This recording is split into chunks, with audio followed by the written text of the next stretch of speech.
السلام علیکم ورحمۃ اللہ وبرکاتہ۔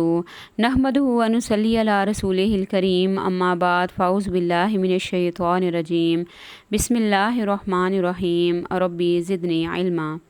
آج ہم بات کریں گے آپ صلی اللہ علیہ وسلم کے مرض کے آغاز کے بارے میں کہ سن 29 صفر 11 ہجری کو رسول اللہ صلی اللہ علیہ وسلم کے مرض کا آغاز ہوا۔ آپ صلی اللہ علیہ وسلم ایک جنازے میں بقیع تشریف لے گئے۔ واپسی پر راستے میں ہی درد سر شروع ہو گیا اور حرارت اتنی تیز ہو گئی کہ سر پر بندھی ہوئی پٹی کے اوپر سے محسوس کی جانے لگی۔ یہ آپ صلی اللہ علیہ وسلم کی مرض الموت کا آغاز تھا۔ آپ نے اسی حالت مرض میں 11 دن نماز پڑھائی۔ مرض کی کل مدت 13 یا 14 دن تھی۔ آخری ہفتہ رسول اللہ صلی اللہ علیہ وسلم کی طبیعت روز بروز بوجھل ہوتی جا رہی تھی۔ اس دوران آپ ازواج مطہرات سے پوچھتے رہتے کہ میں کل کہاں رہوں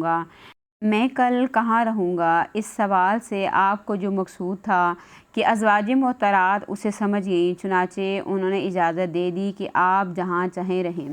اس کے بعد حضرت عائشہ رضی اللہ تعالیٰ عنہا کے مکان میں منتقل ہو گئے۔ منتقل ہوتے ہوئے حضرت فضل بن عباس اور حضرت علی بن ابی طالب کا سہارا لے کر درمیان میں چل رہے تھے۔ سر پہ پٹی باندھی ہوئی تھی۔ اسی کیفیت کے ساتھ آپ حضرت عائشہ کے مکان میں تشریف لائے۔ پھر حیات مبارکہ کا آخری ہفتہ بھی وہیں گزارا۔ حضرت عائشہ آپ صلی اللہ علیہ وسلم پر سورہ الکافرون، سورہ اخلاص، سورہ فلق اور سورہ ناس پڑھ کر دم کرتی اور آپ صلی اللہ علیہ وسلم سے حفظ کی ہوئی دعائیں بھی پڑھ کر آپ صلی اللہ علیہ وسلم پر دم کرتی اور برکت کی امید میں آپ کا ہاتھ آپ کے جسم مبارک پر پھیرتی رہتی۔ تو اس سے یہ بات ہمیں پتہ چلتی ہے کہ بیماری کی حالت میں شوہر اور بیوی کو ایک دوسرے کا خیال کرنا چاہیے اور ایک دوسرے کو دم کر سکتے ہیں۔ وفات سے 5 دن پہلے بدھ کو جسم کی حرارت میں مزید شدت آ گئی، جس کی وجہ سے تکلیف بھی بڑھ گئی اور غشی طاری ہو گئی۔ آپ صلی اللہ علیہ وسلم نے فرمایا، مجھ پر مختلف کنوؤں کے ساتھ مشکیزیں بہاؤ تاکہ میں لوگوں کے پاس جا کر وصیت کر سکوں۔ اس کی تکمیل میں آپ کو ایک لگن میں بٹھا دیا گیا اور آپ کے اوپر اتنا پانی ڈالا گیا کہ آپ صلی اللہ علیہ وسلم نے فرمایا بس۔ پھر آپ صلی اللہ علیہ وسلم مسجد تشریف لے گئے اور وہاں پہ انہوں نے جا کے لوگوں کو نماز پڑھائی اور خطاب فرمایا۔ اس خطاب میں آپ نے ان باتوں کا حکم دیا، تم سے پہلے جو لوگ تھے وہ اپنے انبیاء اور بزرگوں کی قبروں کو مساجد بنا لیتے تھے، تو تم لوگ قبروں کو مساجد نہ بنانا، میں تمہیں اس سے منع کرتا ہوں۔ اور فرمایا، یہود اور نصارہ پر اللہ کی لعنت، انہوں نے اپنی انبیاء کی قبروں کو مساجد بنا لیا تھا۔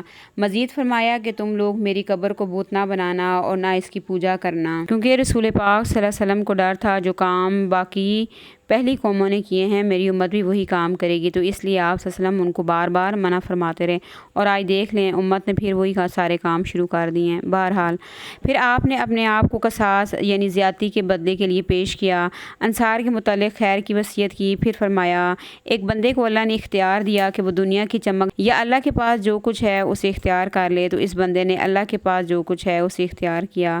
ابو سعید خدری فرماتے ہیں، یہ سن کر حضرت ابوبکر رونے لگے اور فرمایا، ہم اپنے ماں باپ کے ساتھ آپ پر قربان۔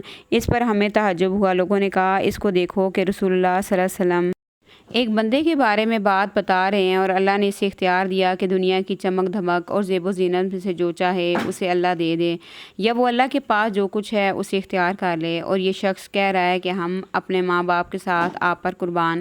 لیکن چند دن کے بعد ہی واضح ہو گیا کہ جس بندے کو اختیار دیا گیا تھا وہ خود رسول اللہ صلی اللہ علیہ وسلم تھے اور حضرت ابوبکر ہم میں سب سے زیادہ صاحب علم تھے۔ پھر رسول اللہ صلی اللہ علیہ وسلم نے حضرت ابوبکر کی تعریف کی، کھلنے والے تمام دروازوں کو بند کرنے کا حکم دے دیا۔ اس لیے حضرت ابوبکر کے بارے میں آتا ہے کہ جب سورہ نصر نازل ہوئی تو تب بھی حضرت ابوبکر رونے لگ گئے۔ تو جب لوگوں نے آپ صلی اللہ علیہ وسلم سے ذکر کیا کہ یہ صورت نازل ہوئی ہے تو حضرت ابوبکر رونے لگ گئے، تو آپ صلی اللہ علیہ وسلم نے فرمایا، حضرت ابوبکر سب سے زیادہ قرآن کو سمجھنے والے ہیں، یعنی اب آپ صلی اللہ علیہ وسلم کی واپسی کا وقت آ گیا، دین مکمل ہو چکا ہے۔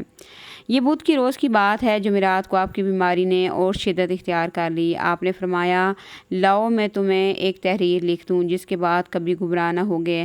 حضرت عمر نے کہا، آپ پر تکلیف کا غلبہ ہے اور تمہارے پاس قرآن ہے، اللہ کی کتاب تمہارے لیے کافی ہے۔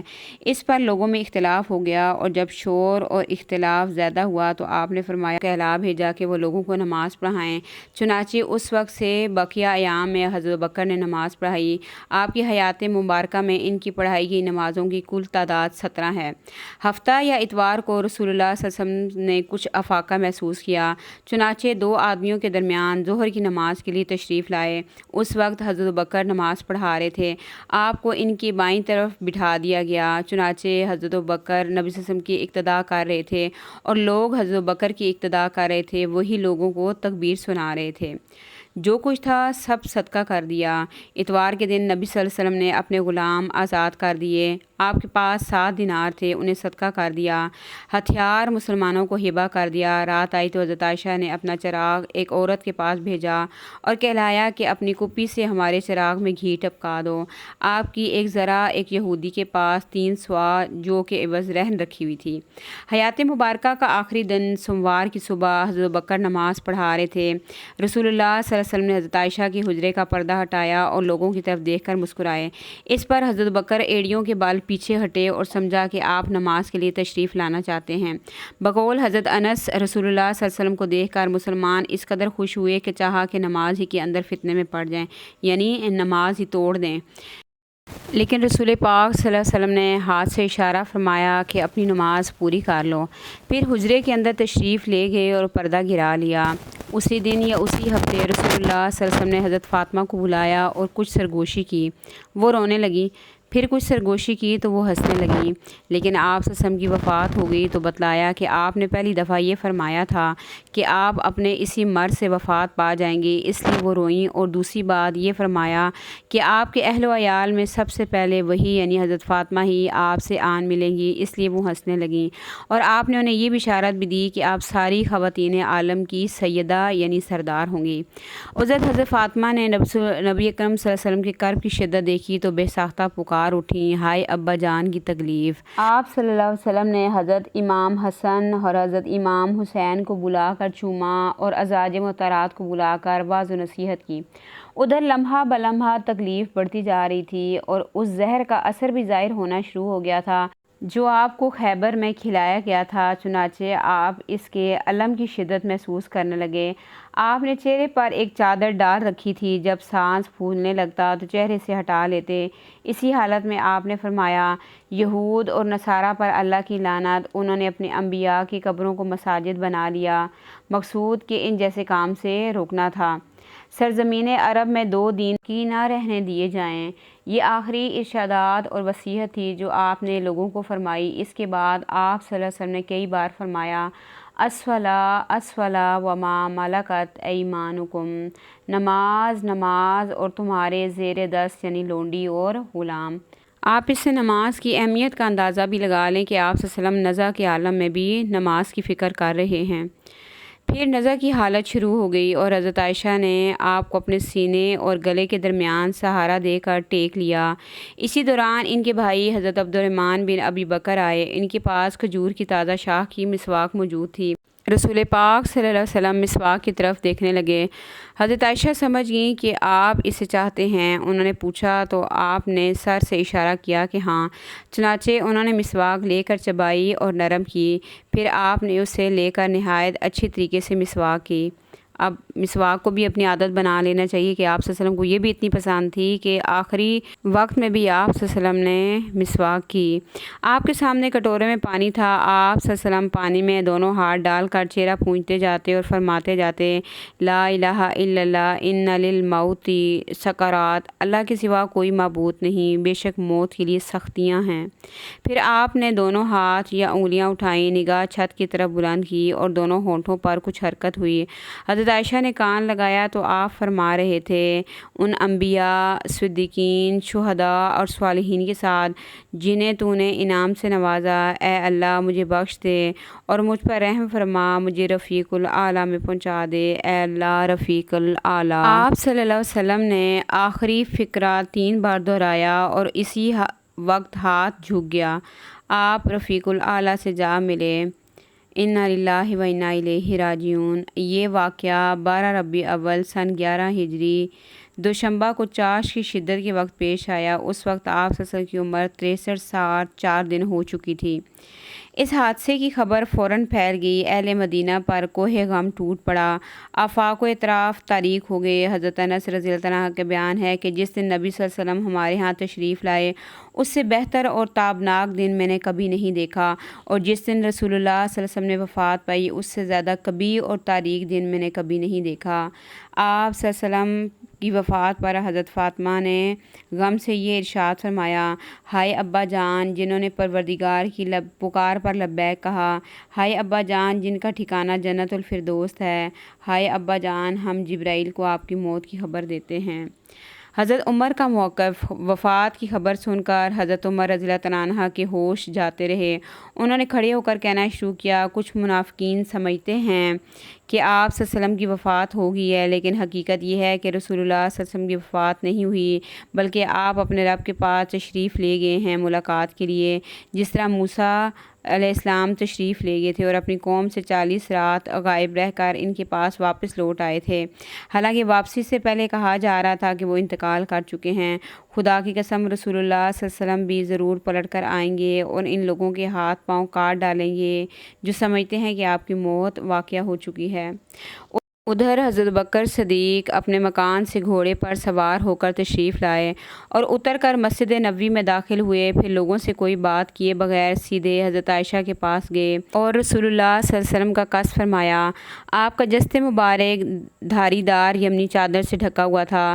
حضرت بکر نے روح انور سے چادر ہٹائی، اسے چوما اور روئے، پھر فرمایا، میرے ماں باپ آپ پر قربان، اللہ آپ پر 2 موت جمع نہیں کرے گا، جو موت آپ پر لکھ دی گئی تھی وہ آپ کو آ چکی۔ اس کے بعد حضرت بکر صدیق باہر تشریف لائے۔ اس وقت بھی حضرت عمر لوگوں سے بات کر رہے تھے۔ حضرت بکر نے ان سے کہا، عمر بیٹھ جاؤ۔ حضرت عمر نے بیٹھنے سے انکار کر دیا۔ ادھر صحابہ کرام حضرت عمر کو چھوڑ کر حضرت بکر کی طرف متوجہ ہوئے۔ حضرت بکر نے ارشاد فرمایا، اما بعد تم میں سے جو شخص محمد کی پوجا کرتا تھا تو وہ جان لے کہ محمد کی موت واقع ہو چکی ہے، اور تم میں سے جو شخص اللہ کی عبادت کرتا تھا تو یقیناً اللہ ہمیشہ رہنے والا ہے، کبھی نہیں مرے گا۔ اللہ کا ارشاد ہے، محمد نہیں ہے مگر رسول ہی، ان سے پہلے بھی بہت سے رسول گزر چکے، تو کیا اگر وہ محمد مر جائیں یا ان کی موت واقع ہو جائے یا وہ قتل کر دیے جائیں تو تم لوگ اپنی ایڑ کے بل پلٹ جاؤ گے؟ اور جو شخص اپنی ایڑ کے بل پلٹ گیا تو یاد رکھے گا کہ وہ اللہ کو کچھ نقصان نہیں پہنچا سکتا، اور عنقریب اللہ شکر کرنے والوں کو جزا دے گا۔ صحابہ اکرام حیران تھے۔ انہیں حضرت بکر صدیق کا خطاب سن کر یقین آ گیا کہ واقعی رسول اللہ صلی اللہ علیہ وسلم رحلت فرما چکے ہیں۔ چنانچہ حضرت ابن عباس کا بیان ہے کہ واللہ ایسا لگتا تھا کہ گویا لوگوں نے جانا ہی نہ تھا کہ اللہ نے یہ آیات نازل کی ہیں، یہاں تک کہ حضرت بکر نے ان کی تلاوت کی، اور اب جس کسی انسان کو میں سنتا تو وہ اسی آیت کی تلاوت کر رہا ہوتا۔ حضرت سعید بن مسیب کہتے ہیں کہ حضرت عمر رضی اللہ عنہ نے فرمایا، واللہ میں نے جو ہی حضرت بکر کو یہ آیت تلاوت کرتے ہوئے سنا انتہائی دہشت زدہ ہو کے رہ گیا، اور حتیٰ کہ حضرت بکر کو اس آیت کی تلاوت کرتے سن کر میں زمین پر گر پڑا، کیونکہ میں جان گیا تھا کہ واقعی نبی صلی اللہ علیہ وسلم کی موت واقع ہو چکی ہے۔ ادھر نبی صلی اللہ علیہ وسلم کی تجہیز و تکفین سے پہلے ہی آپ کی جانشینی کے معاملے میں اختلاف پڑ گیا۔ بنی سعدہ میں مہاجرین اور انصار کے درمیان بحث و مباحثہ، مجادلہ اور گفتگو ہوئی، تردید تنقید ہوئی، اور بالآخر حضرت بکر کی خلافت پر اتفاق ہو گیا۔ اس کام میں دوشنبہ کا باقی ماندہ دن بھی گزر گیا اور رات آ گئی۔ لوگ نبی صلی اللہ علیہ وسلم کی تجہیز و تکفین کے بجائے اس دوسرے کام میں مشغول رہے۔ پھر رات گزری اور منگل کی صبح ہوئی۔ اس وقت تک آپ صلی اللہ علیہ وسلم کا جسد مبارک ایک دھاری دھار یمنی چادر سے ڈھکا بستر پر ہی رہا۔ گھر کے لوگوں نے باہر سے دروازہ بند کر دیا۔ منگل کے روز رسول اللہ صلی اللہ علیہ وسلم کو کپڑے اتارے بغیر غسل دیا گیا۔ غسل دینے والے حضرات یہ ہیں: حضرت عباس، حضرت علی، حضرت عباس کے 2 صاحبزادے حضرت فضل اور حضرت قسم، رسول اللہ صلی اللہ علیہ وسلم کے آزاد کردہ غلام شکران، حضرت اسامہ بن زید اور حضرت اوس بن خولی۔ حضرت عباس اور فضل اور حضرت قسم آپ کی کروٹ بدل رہے تھے۔ حضرت اسامہ اور حضرت شکران پانی بہا رہے تھے، حضرت علی غسل دے رہے تھے اور حضرت اوس نے آپ کو اپنے سینے سے ٹیک دے رکھی تھی۔ اس کے بعد آپ کو 3 سفید یمنی چادروں میں کفنایا گیا، اس میں کرتا اور پگڑی نہ تھی، پس آپ صلی اللہ علیہ وسلم کو چادروں میں ہی لپیٹ دیا گیا۔ آپ صلی اللہ علیہ وسلم کی آخری آرام گاہ کے بارے میں بھی صحابہ کرام کی رائے مختلف تھیں، لیکن حضرت بکر نے فرمایا کہ میں نے رسول اللہ صلی اللہ علیہ وسلم کو یہ فرماتے ہوئے سنا ہے کہ کوئی نبی بھی فوت نہیں ہوا مگر اس کی تدفین وہی ہوئی جہاں وہ فوت ہوا۔ اس فیصلے کے بعد حضرت ابو طلحہ رضی اللہ تعالیٰ عنہ نے آپ کا وہ بستر اٹھایا جس پر آپ نے وفات پائی ہوئی تھی اور اس کے نیچے قبر کھودی، قبر لحد ولی یعنی بغلی قبر کھودی گئی۔ اس کے بعد باری باری 10 صحابہ نے حجرہ شریف میں داخل ہو کر نماز جنازہ پڑھی۔ کوئی امام نہ تھا۔ سب سے پہلے آپ کے خانوادہ بنو ہاشم نے نماز جنازہ پڑھی، پھر مہاجرین نے، پھر انصار نے، پھر مردوں کے بعد عورتوں نے اور ان کے بعد بچوں نے۔ نماز جنازہ پڑھنے میں منگل کا پورا دن گزر گیا اور بدھ کی رات آ گئی۔ رات میں آپ صلی اللہ علیہ وسلم کے جسد پاک کو سپرد خاک کر دیا گیا۔ آخر میں اس بات کو واضح کر دینا چاہتی ہوں کہ سفر کے مہینے کو منحوس سمجھنا اس وجہ سے کہ آپ صلی اللہ علیہ وسلم بیمار ہوئے تھے تو یہ بالکل غلط بات ہے۔ پھر یہ ہے کہ اس مہینے کے آخری تاریخوں کے متعلق بھی لوگوں کی غلط رسومات ہیں، جس میں یہ کہا جاتا ہے کہ آپ صلی اللہ علیہ وسلم بیمار ہوئے تھے اور آپ صلی اللہ علیہ وسلم کو جب شفا ہوئی تو آپ سب نے غسل فرمایا اور پھر حضرت عائشہ نے یا حضرت فاطمہ نے روزہ رکھا اور اس کے بعد چوری روزہ اس کو کہا جاتا ہے، اور پھر مختلف علاقوں میں چوریاں بنائی جاتی ہیں اور چوری بنا کے پھر سارے گھروں میں تقسیم کی جاتی ہے، کیونکہ ہمارے معاشرے میں یہ چیز عام ہے اور جب تک ہمیں دین کی سمجھ نہیں تھی ہم خود بھی یہ کام کرتے رہے ہیں۔ تو یہ بالکل واضح ہو چکا ہے کہ اس طرح کی کوئی بھی بات نہیں ہے، کیونکہ تاریخ سے یہ بات پتہ چلتی ہے کہ ماہ سفر کے آخری بدھ میں آپ صلی اللہ علیہ وسلم کا جو مرض ہے وہ شروع ہوا تھا اور 12 ربیع الاول کو آپ صلی اللہ علیہ وسلم کی وفات ہوئی تھی۔ کیونکہ آپ صلی اللہ علیہ وسلم سفر کے آخری بدھ میں بیمار ہوئے تھے تو صحت یابی کا سوال ہی پیدا نہیں ہو سکتا۔ پھر اسی طرح بعض مقامات پہ لوگوں کا یہ عقیدہ ہے کہ سفر کے آخری بدھ کو آسمان سے بلائیں وغیرہ نازل ہوتی ہیں اور ان بلاؤں سے بچنے کے لیے مختلف قسم کے نفل ادا کیے جاتے ہیں۔ تو یہ تمام تر رسومات اور عقیدے غلط ہیں۔ اللہ تعالیٰ سے دعا ہے کہ اللہ تعالیٰ ہمیں دین کی صحیح سمجھ عطا کرے، آمین یا رب العالمین۔ السلام علیکم ورحمۃ اللہ وبرکاتہ۔